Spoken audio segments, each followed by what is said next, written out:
views and opinions expressed in this program are those of the participants and do not necessarily reflect the views of BronxNet or the program underwriters.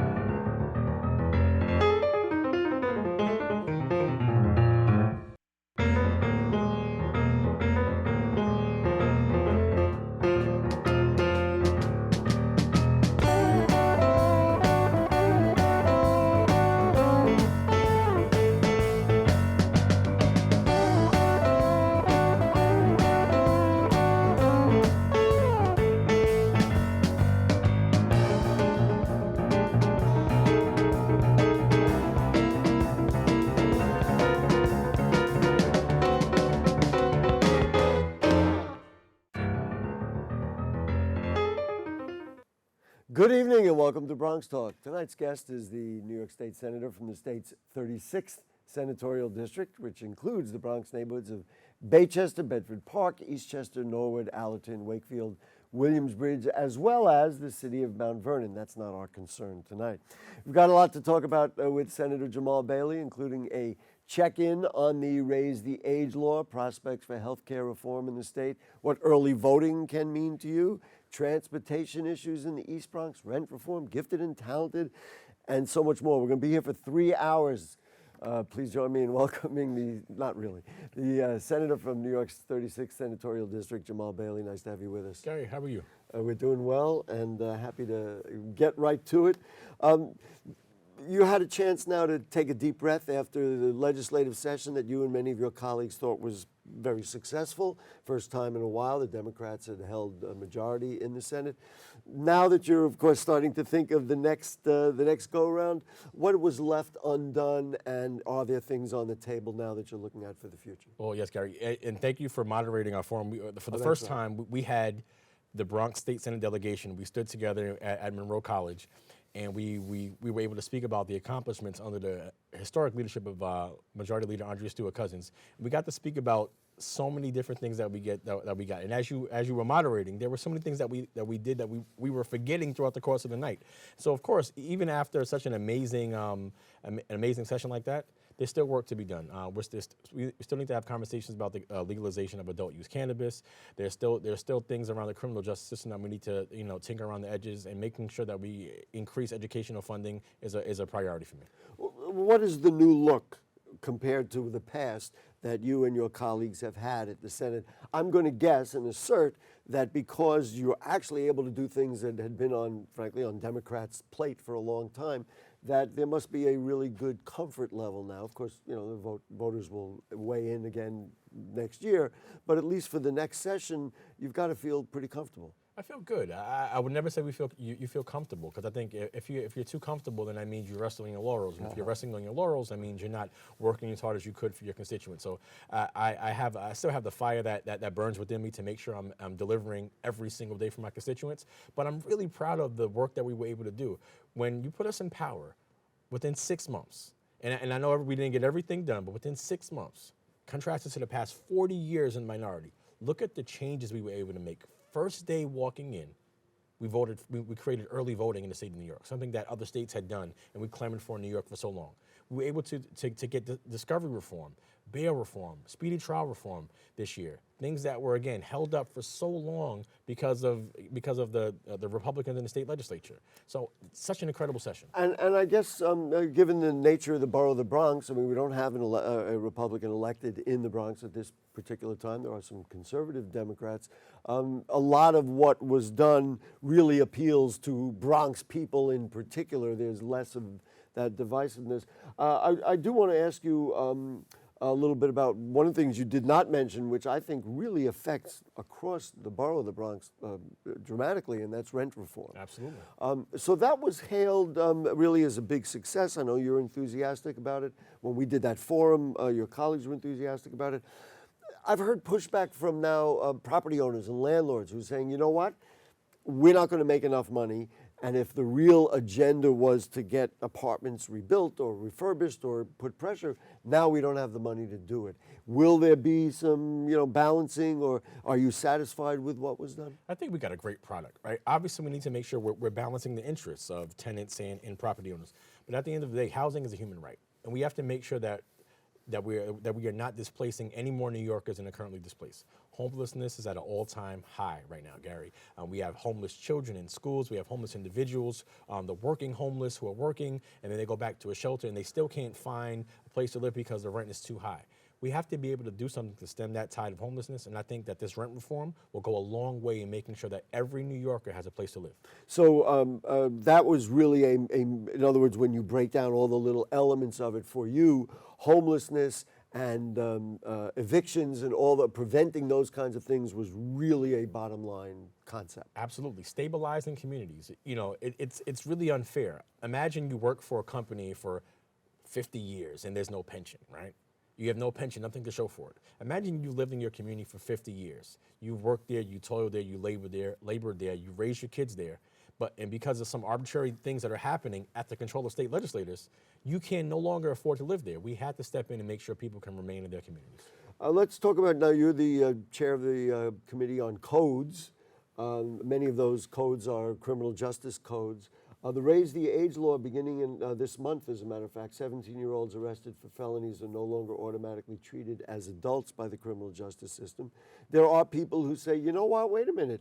These are people who have done, real crimes, should actually serve time.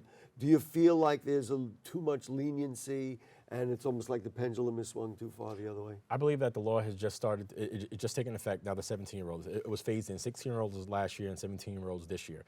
We need to see how long what the laws are going to do. We need to give it time.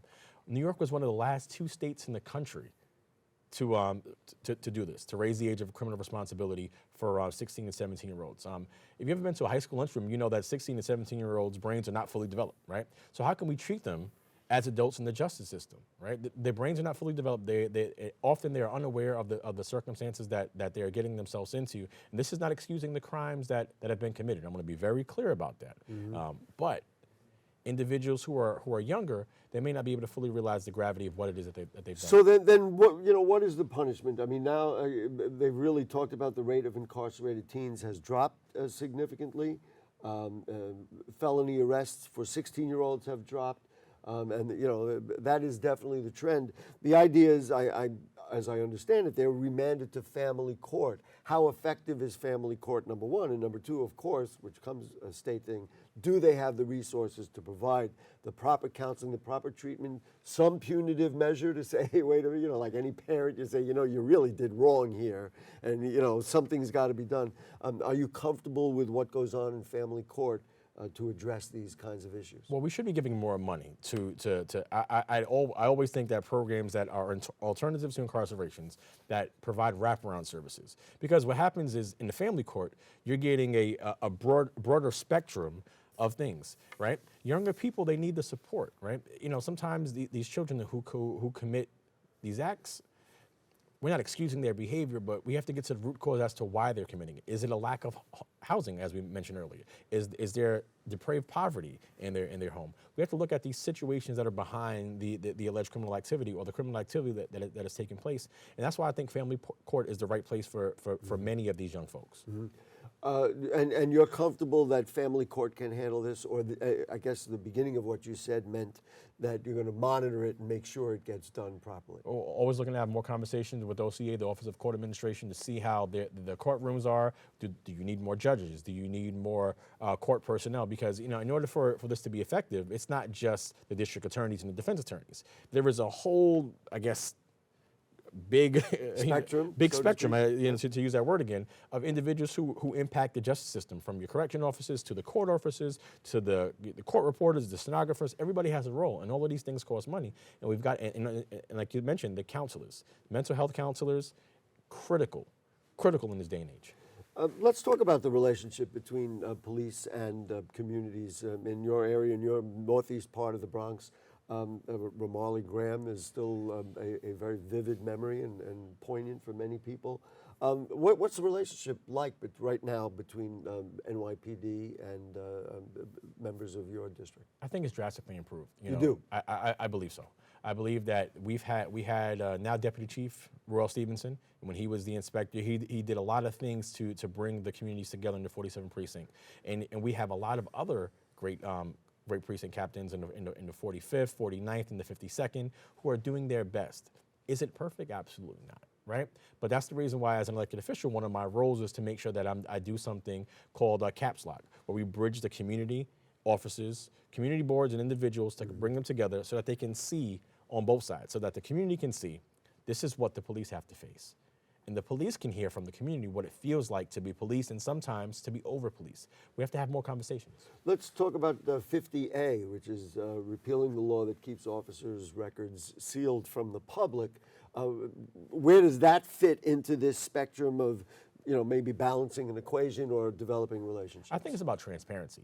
And this, I'm going to be very clear, this is not anti-police. Nothing that I do is anti-police. I think that's what the outward suggestion might be. No, I think it's basic transparency. I think being able to find out about the disciplinary records of an individual who we entrust with a very difficult job, Gary.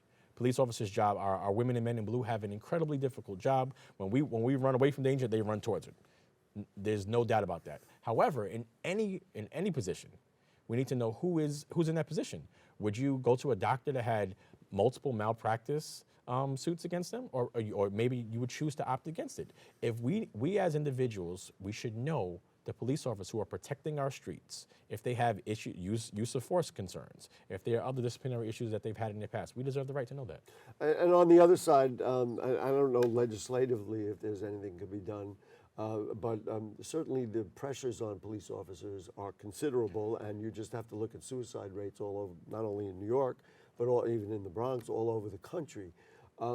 Is there anything to be done from a legislative point of view, or this is really just internal for the police department to really give proper outlets for police officers to, frankly, feel better about themselves so we don't go in that direction? I think as a legislature, we have to do everything that we can to support the people in our great state of New York.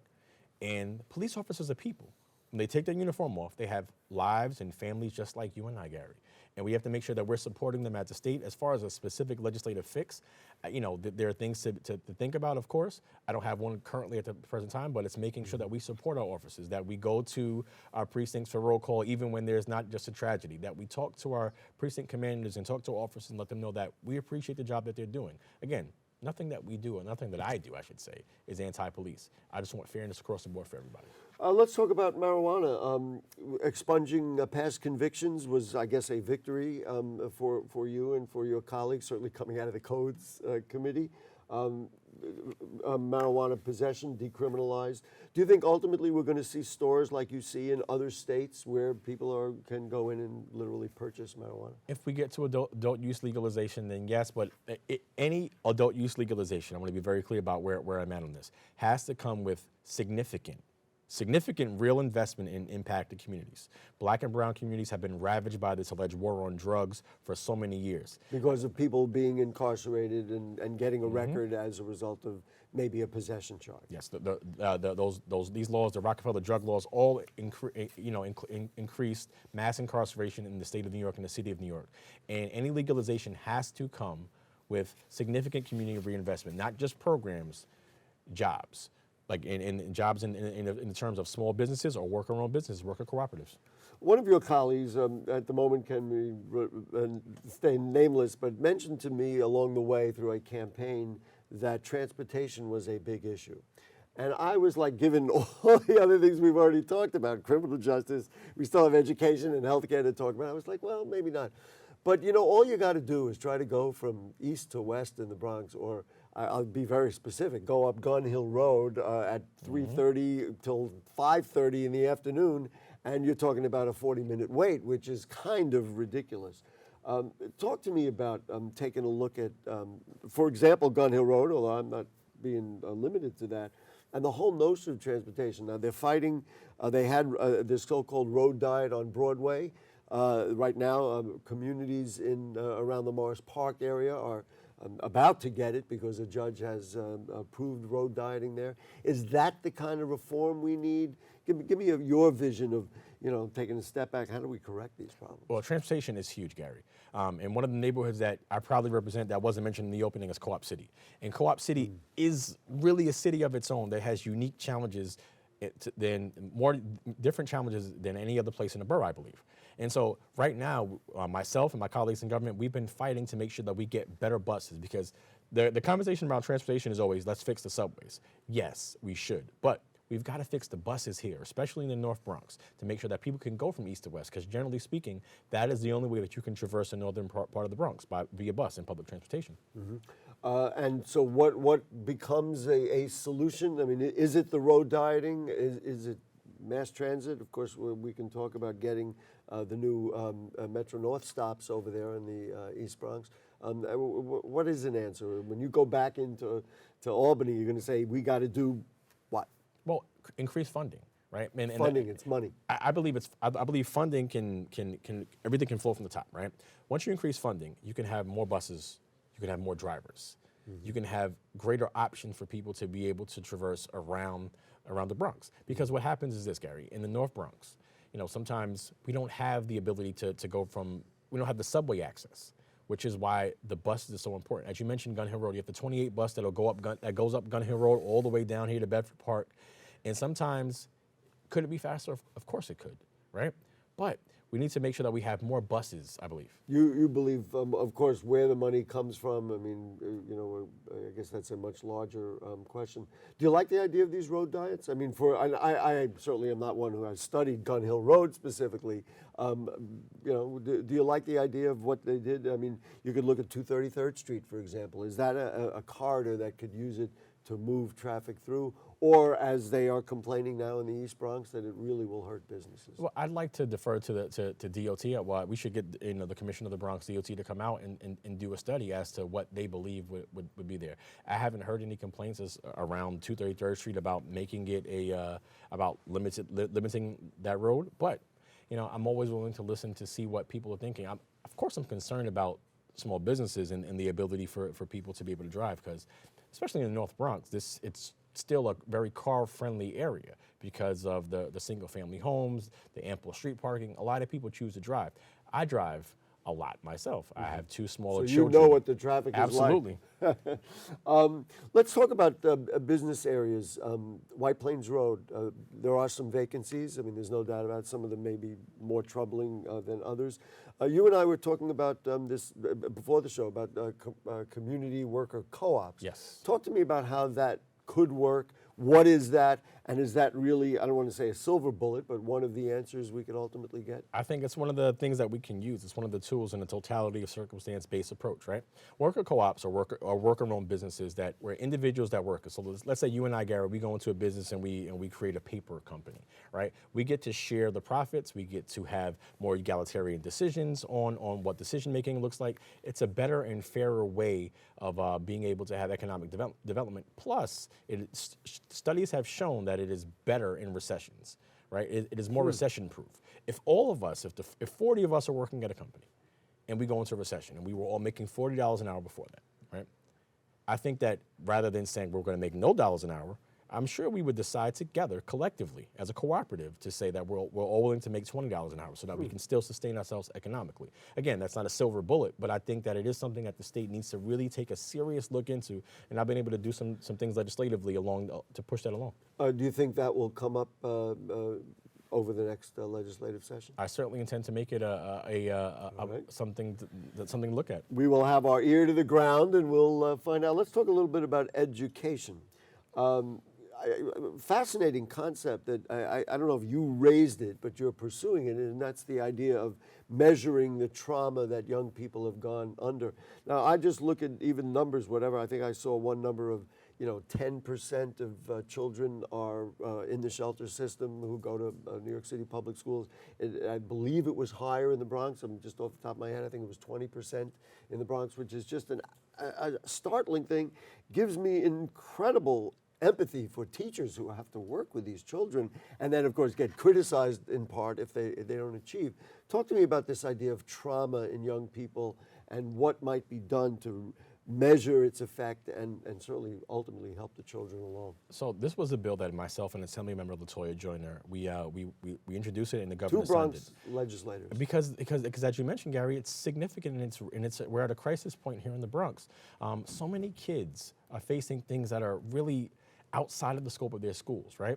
If we can't expect a car to drive without gas, how can we expect a child to learn without food? So many of our kids are coming to school hungry. That's the reason why they're not thinking, right? And we have to make sure that we're studying that. So to that effect, the bill that we introduce will require that trauma, that there's a study about studying trauma in the state of New York, so that our educators can be really informed as to what trauma is. Because what happens is we think of trauma, we think of a one-time traumatic experience. Mm-hmm. Trauma is something that can happen over the course of time. You mentioned homelessness, you mentioned housing. And then of course the thing is what to do with it. I mean, you're going to need social workers or counselors or psychologists or even training teachers to be able to. So if you have a child who's been through this, seen a crime in their neighborhood, had a crime in their own household, these things of course do exist. It's hard to say, okay, you can perform equally when you've been through that to somebody else who may not have been through that. Let's talk about this notion of gifted and talented. I believe in a couple of the forums that I've moderated out there in the community, and you've been in there. You're a Bronx Science graduate. Yes.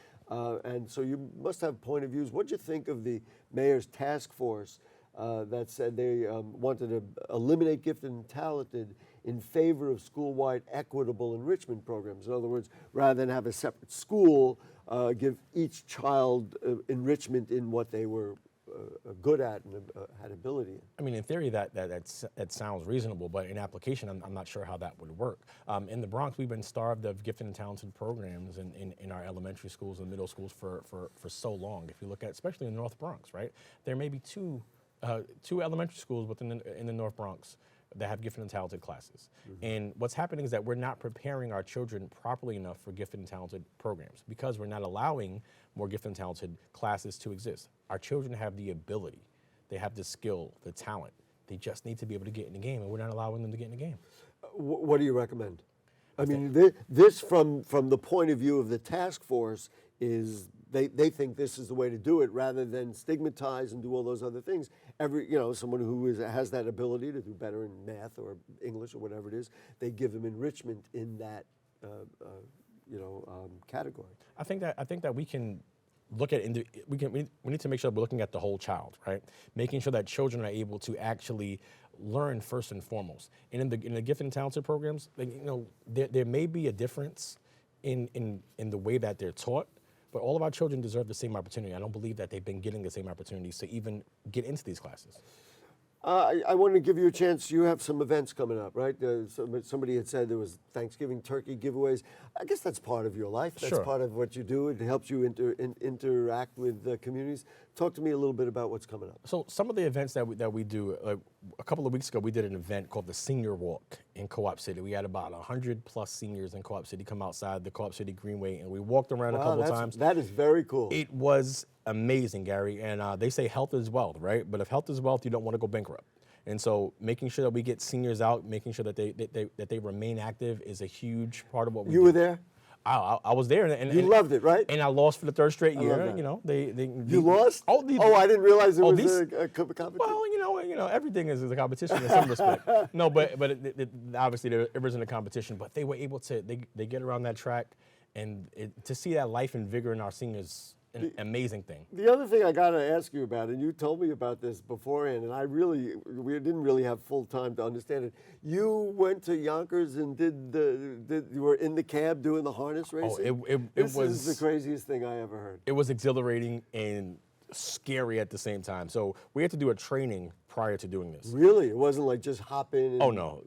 This is, you have to hop in and you get to learn when they trot or when they pace. And you were with some of your colleagues? Yes, we were with colleagues, and it was called the annual Legislators Pace at Yonkers Raceway. And the Bronx was 3 for 3, right? Really? I won the race.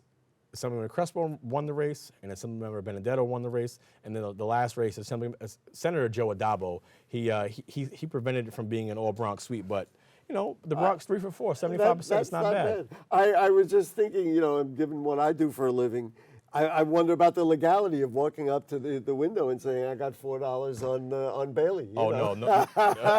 Wagering was expressly prohibited from the legislative space. And you said you wore goggles and you did the whole thing. Oh, it was a real chance to swim in different water. It was very, very interesting. Listen, we got a lot done this evening, but I really wanted to make sure to get that in. BronxNet celebrated its 25th anniversary. Yes, it did. And I know that was something you wanted to make note of. And for that moment, we need a drum roll. It is my good buddy Michael Max Nobby, who's the executive director of BronxNet Television. First of all, I get the first handshake. Nice to see you, Michael Great to Max. see you, Gary. And What's up, of course, Good to see Senator you. Bailey, I'll give you the floor. You wanted to make a So- presentation. So last week I had a hearing on 58, and I wasn't able to make your 25th anniversary. And it was something because you've been so good to the entire Bronx community, making sure that you're reporting on real news. I can stay near real and time. applaud while we do that. Absolutely. And so I just wanted to make sure that we give you this proclamation to honor you on the occasion of your 25th anniversary. There are a lot of great whereases and proclamations, but in substance, this just means that you've been doing one heck of a job for our community, and for 25 years, and 25 years and beyond, I know you'll do more. Congratulations. Thank you, Senator. Thank you. On behalf of our BronxNet Board of Directors, our staff, our students, Our hosts. and the public that we serve, And our hosts like hosts. Gary Axelbank and all of our team, as well as the independent producers that are producing programs that reflect the diversity of the Bronx. As we celebrate our quarter century of public service, we thank you, Senator, for being a part of BronxNet. My pleasure. Thank you. Thank you. All right, Michael Max, you want to read the closing, or I'll do the closing? Senator, thank you so much. Just watch it. All right. He'll make sure I do it properly. Thank you, Senator My pleasure. Bailey. Thank you, Michael Max. And congratulations to all of us. Bronx Talk was the first television talk show in the Bronx, and I've been sitting in this seat for just that long with Michael Max. Anyway, thank you for your time. Thank you for the proclamation. Folks, if you have further questions or comments on anything you heard on tonight's show or anything going on in the Bronx, then email them to us at bronxtalk@bronxnet.org. You send us a tweet at BronxTalk or post them on our Facebook page. We thank our producer, Helen Greenberg, our director, Nick Marrero, all the people who work on BronxNet, the senator, that's who we are, the Borough of the Bronx on BronxNet Television. See you next week. Good night.